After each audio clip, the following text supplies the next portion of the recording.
Sejak saat itu mas,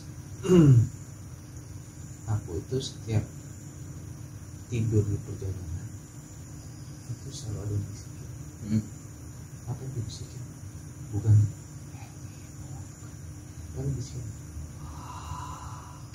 Assalamualaikum warahmatullahi wabarakatuh. Balik lagi di channel Kalong Cerita Setan. Apa kabar teman-teman? Semoga sehat dan banyak rezekinya. Pada kesempatan kali ini saya ketemu sama narasumber, sebut saja namanya Mas Helmi. Kali ini beliau mau menceritakan kejadian mistis ketika perjalanan di jalur lintas timur. Daerah mana itu mas? Daerah Sumatera. Daerah Sumatera. Jadi sebelum kita masuk ke ceritanya, bagi teman-teman yang sedang nonton tayangan ini, jangan lupa untuk dukung terus dengan cara like, comment, share, dan subscribe. Jadi seperti apa pengalaman dari Mas Helmi ini? Kita langsung saja tanyakan ke beliau. Halo, selamat subuh Mas. Selamat subuh Iya. Mas Tias. Jadi sembari nunggu sahur ya Mas ya. Ini Mas Helmi mau cerita kan? Jadi langsung ini aja Mas, langsung cerita aja. Monggo. Aku dulu tuh punya pengalaman mas, tahun 2000 itu. Waktu itu aku kelas 6 SD. Aku punya kakak tuh 2 bersaudara. Yang pertama jaraknya tuh 6 tahun, yang kedua jaraknya 3 tahun. Jadi kalau yang pertama itu dia masuk kuliah, aku pas mau lulus masuk SMP. Nah waktu itu kebetulan kakakku itu Mbak Novi namanya, masuk kuliah terima di Janabata, Universitas Janabata Jogja. Nah waktu itu kita tinggal di Padang, bukan di Padang, sebetulnya di Sawah Luntung. Dari Sawah Luntung, Sawah Luntung itu kota tambang. Nah waktu itu kebetulan bapak tugas di sana. Nah karena dulu itu tiket pesawat itu kan mahal ya, zaman segitu tiket pesawat tuh udah besar bagi semua orang ya, jarang. Akhirnya bapak tuh memutuskan, papa tuh memutuskan untuk ke Jogja itu kita naik mobil. Kita waktu itu naik mobil sendiri, naik mobil 300. Kita di mobil tuh berlima mas. Aku, kakakku nomor 2, kakakku nomor 1 yang ada kuliah, mama sama papa. Nah yang nyupir bapak sendiri. Nah karena perjalanan dari Sawah Lunto ke Jogja itu bisa dibilang 3 hari 3 malam. Papa kan itu sendiri, nggak mungkin dari Sawah Lunto nggak ada istirahat. Nah kebetulan aku punya papa yang tipikalnya dia pemalu dan pendiam, udah terkenal lah di komplek, pemalu dan pendiam. Jadi papa tuh kalau berangkat dari Sawah Lunto itu sampai Jogja itu kalau istirahat gak pernah namanya kita istirahat di pom bensin, itu gak pernah. Istirahat di samping ruko itu gak pernah. Jadi selalu yang dipilih itu tempat ya sembarang tempat, dan lebih memilih tempat sepi. Nah suatu perjalanan malam pertama kita berangkat waktu itu pagi dari Sawah Lunto, pagi siang ya, saya juga lupa karena tahun 2000 itu sudah 23 tahun yang lalu. Kita sampai namanya daerah Jambi menuju ke arah Palembang. Nah papa kan capek, kita berhenti di pinggir jalan. Pinggir jalan itu kebetulan rumah masih ada mas, tapi namanya di Sumatera, kalau misalnya mas Tias tahu Sawah Lunto Sejunjung, nah itu persis arenanya seperti daerahnya sama dengan Jambi sampai Palembang. Jadi banyak alas, banyak hutan. Nah kita berhenti di pinggir jalan itu di samping rumah orang sebetulnya, tapi rumah orangnya samping udah hutan-hutan. Papa turun dari mobil. Papa tuh nggak pernah namanya kalau istirahat tidur di dalam mobil, selalu tidur di luar mobil. Nah waktu itu yang di dalam mobil, yang duduk di depan ada aku sama papa.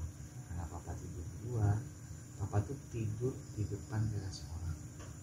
Jadi di depan teras orang tuh ada kayak ini loh, kursi bambu. Kursi bambu kan ada yang model tidur ya. Iya. Nah namanya di Sumatera tuh banyak tuh kursi bambu gitu, dan apa namanya itu di pekarangan tidur di situ. Nah aku pada saat itu aku tidur di depan. Nah ketika aku tidur entah apa aku lupa mimpi, tapi itu pasti mimpi yang serem. Aku seketika teriak, yang kebangun aku mama yang kebangun. Kenapa wo? Oh iya, aku di rumah panggilnya Bowo. Nama gue Helmi Nurcaya Wibowo, jadi itu di rumah panggilnya Bowo. Kenapa wo? Mimpi. Aku teriak bangun. Mimpi apa itu serem? Nah aku nggak tahu mimpi apa waktu itu, nggak jelas.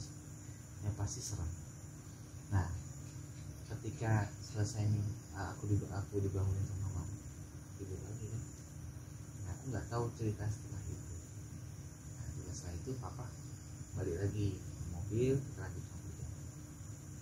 lanjutkan perjalanan. Papa tuh cuma bertahan 3 jam ya.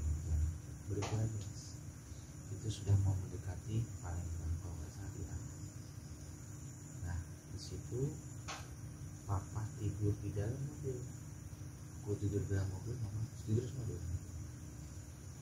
Aku nggak bisa tidur, jadi kayak orang lap-lapan tuh, tau apa ngantuk tapi dipakai tidur nggak bisa. Oh, iya. Nah, pada saat aku posisi itu aku lihat di depan mobil itu ada nenek. Bayangkan itu bukan jam malam sebelumnya dulu, beda jam 12. Itu kemungkinan jam malam dekati subuh ya. Itu ada nenek masih pakai baju, tahu baju mbah kita kalau bajunya baju kebaya zaman dulu nggak sih, yang pakai jari gitu kan. Dia mas di depan mobil dari arah depan itu sampai samping pintu, aku duduk di depan, dia ngomong buat ratap, nangis aku teriak, wah urusan nenek lihat itu mana nggak ada wah aku sampai mau nggak habis jalan udah kayaknya nggak beres. Sejak saat itu mas aku itu setiap tidur di perjalanan itu selalu ada yang bisikin. Apa yang dibisikin? Bukan lalu bisikin saya sampai bisa keluarin itu dibisikin sebentar. Setiap mobil berhenti saya tidur selalu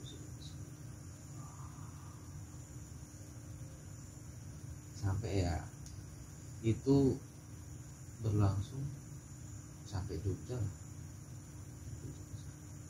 Nah sampai Jogja ini ada yang cerita unik. Kenapa mama sama papa ini sebelumnya cerita. Mama sama papa kan kita sampai Jogja, kita nggak sampai Jogja, tujuannya Jogja tapi kita berhenti di Kutoarjo. Kutoarjo itu tempat kakek. Kita nginap di sana nih. Nah papa sama mama kan cerita sama kakek, tapi aku sebagai anak kecil kan bukan gitu ya, nggak sengaja dengar. Jadi sejak cerita mama itu cerita waktu papa berhenti di yang aku bilang tadi bukti yang pertama tadi, papa tidur di kursi bambu itu. Sebelumnya mama itu ternyata pas berhenti itu ada segelombang orang, bukan orang, dia kayak pakai baju, kalau spesies mama kayak baju apa sih, baju adat tapi gondrong yang besar. Itu nari-nari, dia nari-nari ngelilingin mobil. Mama gak bisa ngomong apa-apa, langsung bisa diem. melingin habis pergi. Itu persis kayak saya nonton, kalau saya ingat flashback itu persis gambaran saya nonton film Pocong ya.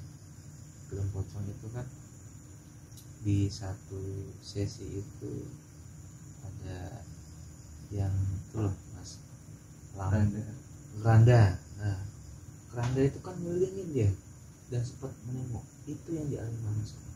Dan setelah itu ternyata kan saya ngalamin. Dan itu saya baru tahu ketika saya di Kutarjo. Mama nggak cerita sama anak-anak karena takut anak nggak tahu, takut anak tahu jadi takut nanti pas pulang malah nggak tenang. Cuma saya cuma bilang waktu itu ternyata mama ngalamin hal yang sama. Jadi waktu mama dikelilingin mobilnya itu sama orang-orang tadi, mama cuma bisa diam, nggak bisa ngomong, nggak bisa apa. Dan papa ternyata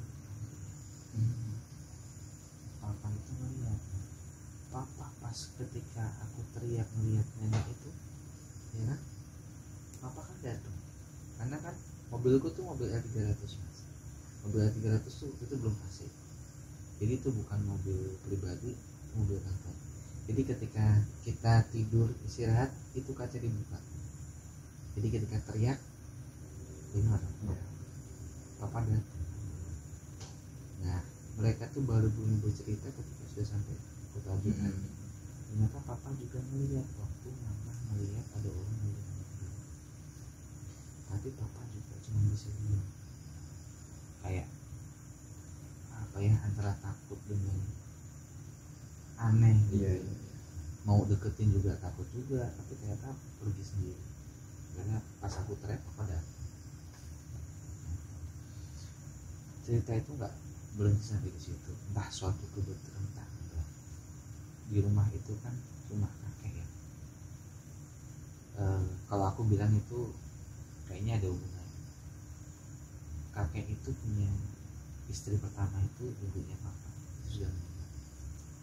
Di rumah itu ada lukisan kakek sama ibu, dan sampai sekarang kebetulan kakek udah nggak ada, rumah kan jadi warisan, jadi hibah warisan papa, dan itu kebetulan jadi rumahku sekarang.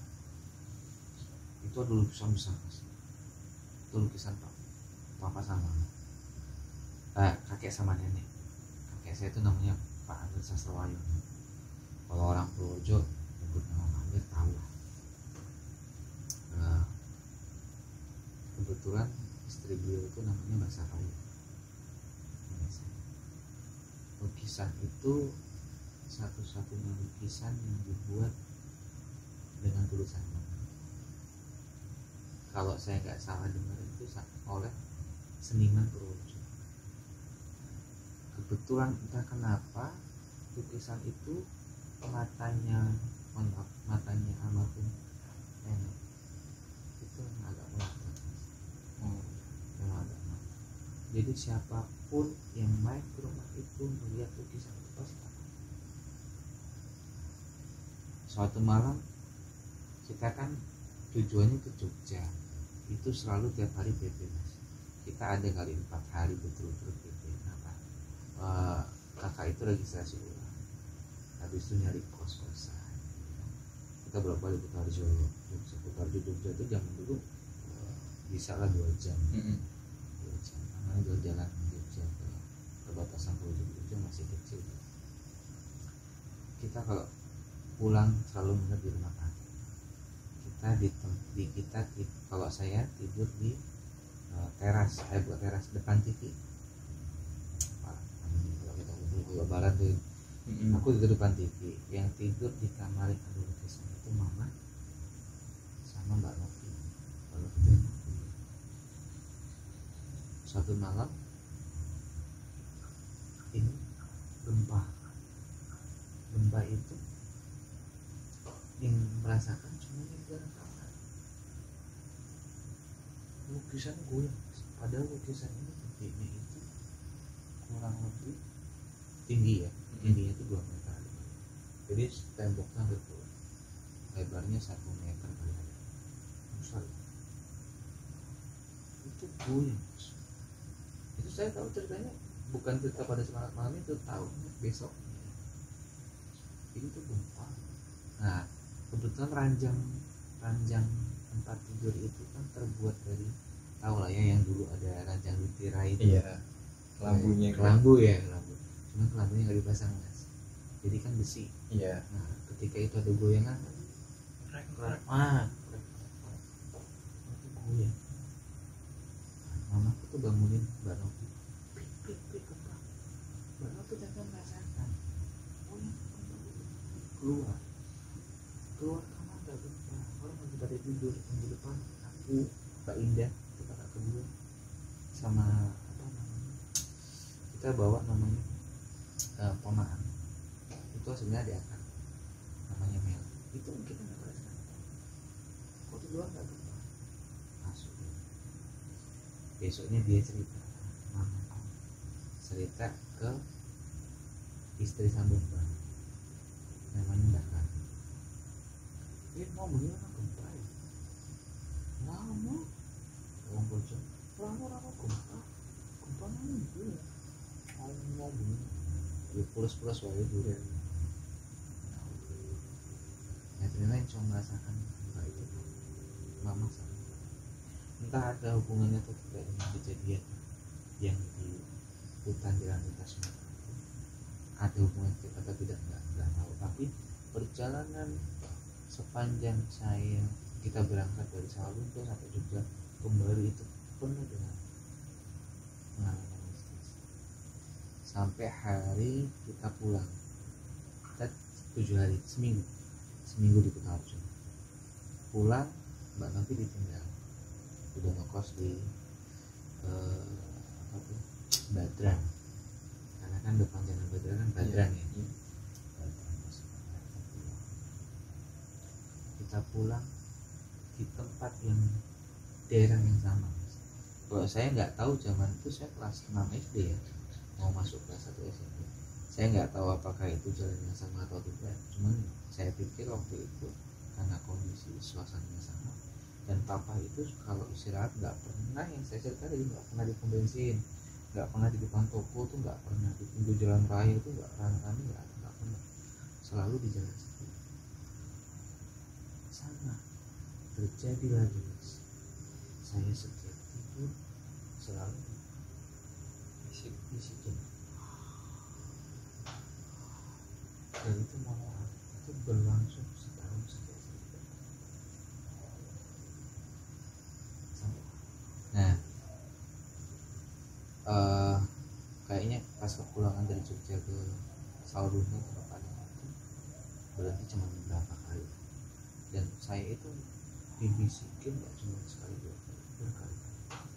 Mama sama papa tuh sampai takut apa, takut ketempelan.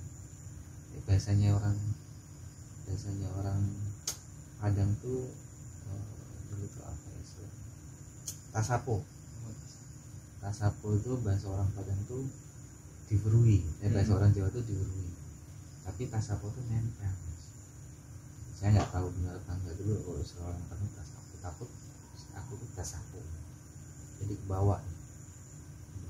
Nah saya belum cerita waktu di Kutarjo saya setiap itu saya tidak masih, jangankan sampai di Kutarjo, saya sampai naik kelas 2 SMP 2010. Kita perjalanan pulang sampai ke Sawalunto, udah kehidupan seperti biasa ya. Cerita itu ya saya anggap ya nggak yang namanya anak kecil ya, tidak terlalu menganggap ya. Nah kebetulan mas, kita sekeluarga itu punya budaya kalau mau ujian belajar wayangan. Kita tuh bertiga tuh sama, kalau mau dulu namanya ulangan istilahnya, ulangan cawu. Kita punya budaya belajar wayangan, dan kita nggak bisa belajar wayangan tuh diam, ngapal gitu loh, ngapalin gitu ya, ngapalin. Saya berkali-kali setiap malam itu, kalau wayangan tuh kan bisa sampai pagi di jam di atas jam 12 itu saya selalu antara saya dan sampai selalu bisikan telinga Mas. Itu kayak Mas Tias kalau dibisikin hangatnya itu terasa. Iya.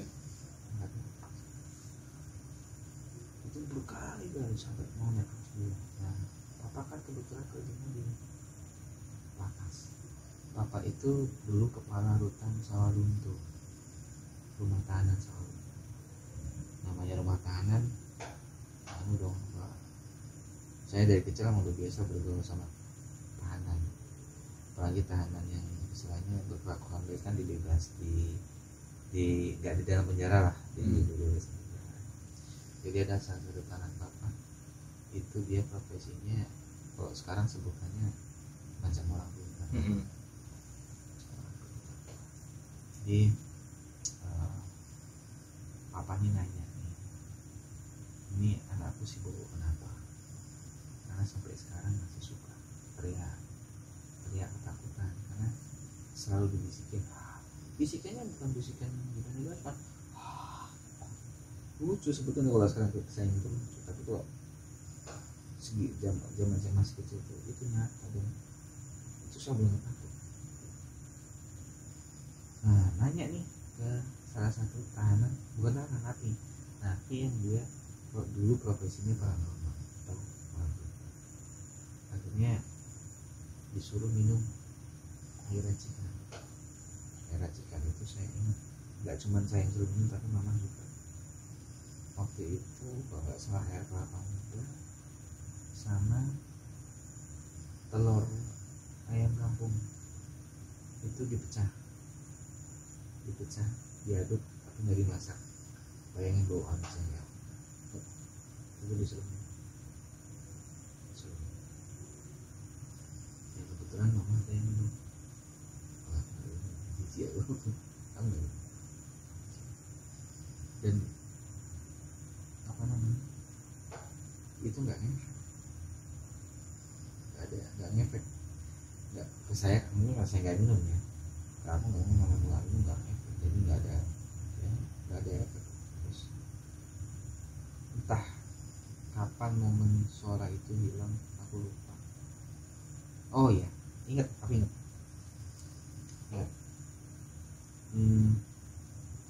Aku naik kelas 2, Papa naik haji tahun 2002 atau 2013. Dulu ada berita di TV, kalau dulu nonton SCTV tahun 2002-2003 itu ada salah satu jemaah haji yang Indonesia yang hilang di Masjid Nabawi, ditemukan dalam kondisi basah. Stop.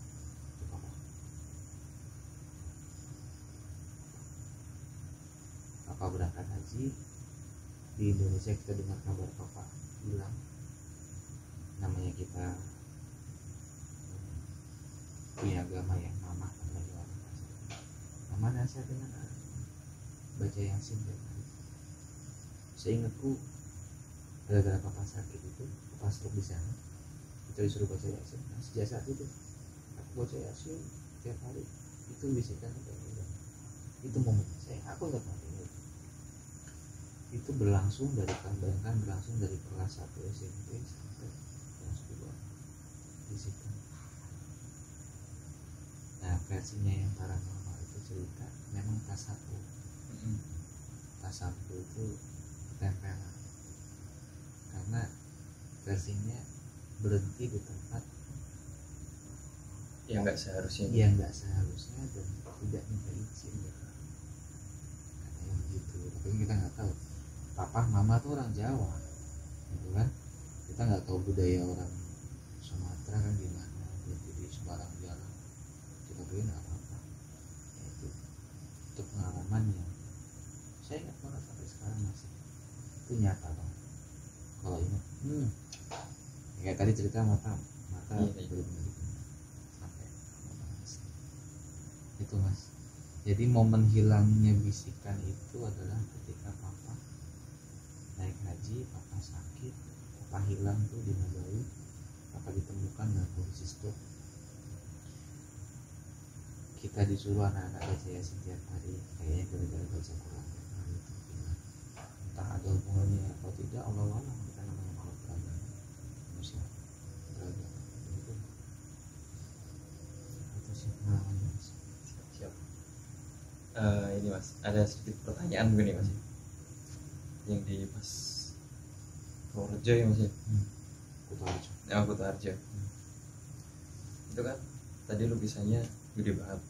Nah, Bisa lukisan itu. iya.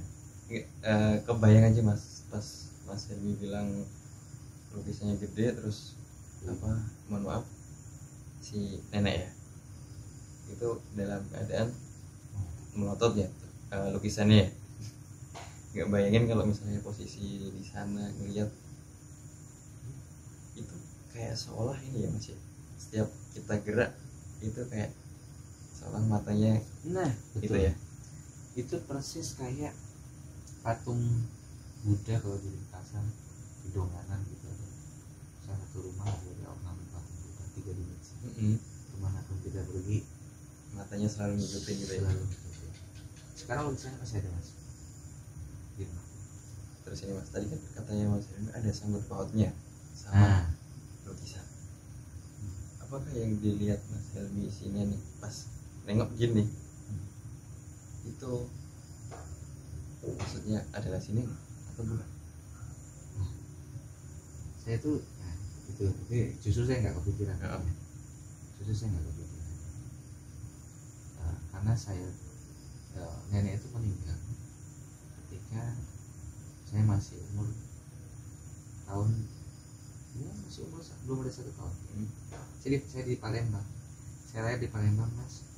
Nenek itu nggak ada di Kutoarjo dan papa waktu itu di Palembang, papa udah pulang. Jadi saya seumur itu belum pernah ketemu sama bahasa Bali, namanya bahasa Bali. Bisa jadi Mas, saya malah merinding. Yang saya ingat itu nenek, saya belum ngomong kalau ini. Yang saya ingat itu nenek pakai baju kebaya yang bagus. Rambutnya belum putih semua, putih kemerah-merahan. Iya. Itu di kaca samping. Ya entah itu nenek. Nah itu saya malah maksudnya nggak kepikiran apakah itu mungkin nenek. Iya. Nenek saya tahu bukan, ataukah itu, dan itu kan kejadiannya, mohon maaf, jadi saya ikut menghubung-hubungkan cocok logi ya. Iya. Kejadiannya ketika nenek itu datang kan setelah mama kejadian dikelilingin. Apakah ini mengode biar pergi Iya. atau enggak? Saya jadi kepikiran tuh. Ya, bisa jadi itu nenek itu datang membuat kegaduhan di mobil, ngagetin saya biar papanya bawa rombongan jangan istirahat di situ. Iya, soalnya tadi kan Mas Helmi cerita di awal, maaf berhenti.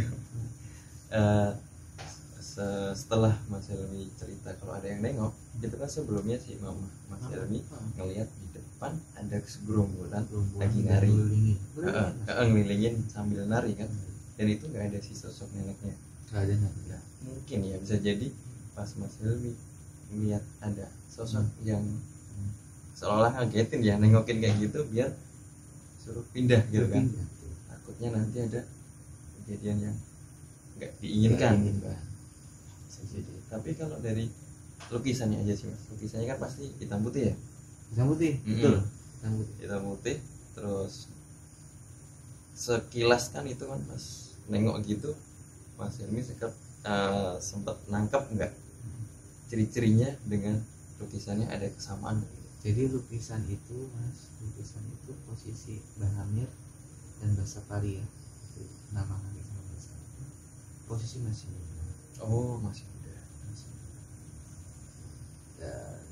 Jadi pak kakek tuh Bahamir tuh masih pakai baju putih bergelasi, tapi nenek pakai zaman orang dulu ya, pakai baju kebaya yang model kebaya. Karena Bahamir tuh anggota DPRD Mas. Oh. Jadi mungkin zaman dulu orang buat lukisan itu suatu prestis. Nah, ini hanya sekedar tambahan cerita saja. Lukisan itu ketika Mbah Anjar meninggal, itu kita balik. Kenapa? Kita selalu takut Mas. Iya, kayak ada aura lain gitu. Kayak ada orang. Setiap memuja beliau. Ya, kita kan nggak tahu apakah itu bensin atau setan. Dan sekarang lukisan itu disimpan di kamar beliau yang besar. Jadi ada 3 kamar itu. Kamarnya ada kamar mandi belakang. Jadi rumah zaman dulu sih. Itu kita simpan di sini. Dan terbongkar. Satu lagi terakhir mas, tertarik sih sama yang tadi pas di kamar tok ya, yang ngerasa gempa ya.